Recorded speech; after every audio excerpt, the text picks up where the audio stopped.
Healthcare workers have cared for our community's sickest during the pandemic for the past 2 years with little to no time to process what's happening around them.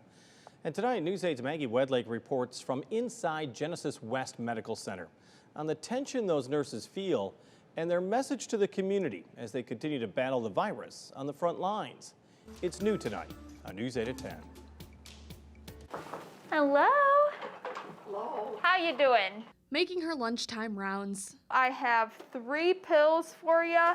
Genesis nurse Haley Bolenberg treats each patient with a kind embrace. How's that coming? You swallowing okay? They're all battling something different, but it doesn't change her approach. When I come to work and I walk into, a complete stranger's room, it's the understanding is that I'm here for you today and I'm gonna do my best for you. She graduated in 2020 and started work in the cardiac step-down unit right as the pandemic was first gaining momentum. There was a lot of, panic and just a lot of worry at the time. Despite all that uncertainty, she embraced it wholeheartedly. I think it was just jump in full force. Nurse practitioner Emily Myers has been with Genesis for 10 years. I've spent my career in critical care, and death was always a part of that, but not to this degree. And not to a healthy person 2 weeks ago that got sick with COVID and now is dying without any way to save them. For nursing veterans, they know there's nothing normal about the past 2 years. It's been hard to watch our peers get burnt out and leave. Both women say it's the support of coworkers and the community that's gotten them through. Somebody has to carry that morale and be that morale booster. But it's not without some dips in public support. I think the community is definitely still behind us, but everybody's tired. One instance happening last month involving a community member seeking a COVID test to get physically aggressive with nursing staff. When it hit the first time, it felt very team-oriented. We were all in this together. The community was behind us.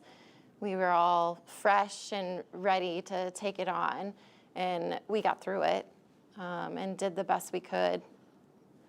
The second time around has been harder. We can leave here and take care of COVID patients, and then we walk out and we see people being angry about people wearing masks or, creating fierce arguments about vaccinations or even going to the full extreme of saying that COVID isn't real. As different strains come and go, Chief Nursing Officer Joel Moore sees a disconnect between the community's feelings on where things stand and the devastation that still plays out behind hospital walls. One day they had 3 people die in our intensive care unit of 26 patients.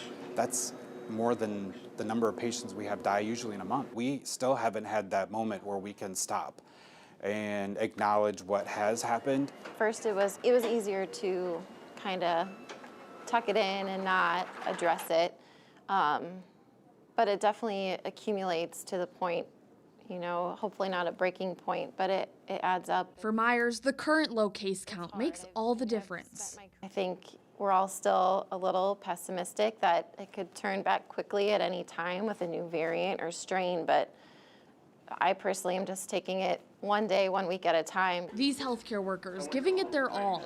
I think it's just important for people to understand that we are here for them. I'm rooting for you either way, okay? Asking simply for a kind embrace in return.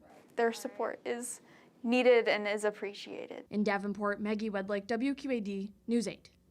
And Joel Moore, a nurse for 23 years, says the hospital is experiencing the highest employment vacancy rates he's ever seen. He says his goal now is to figure out how to take the lessons learned over the last 2 years to build back a better workforce.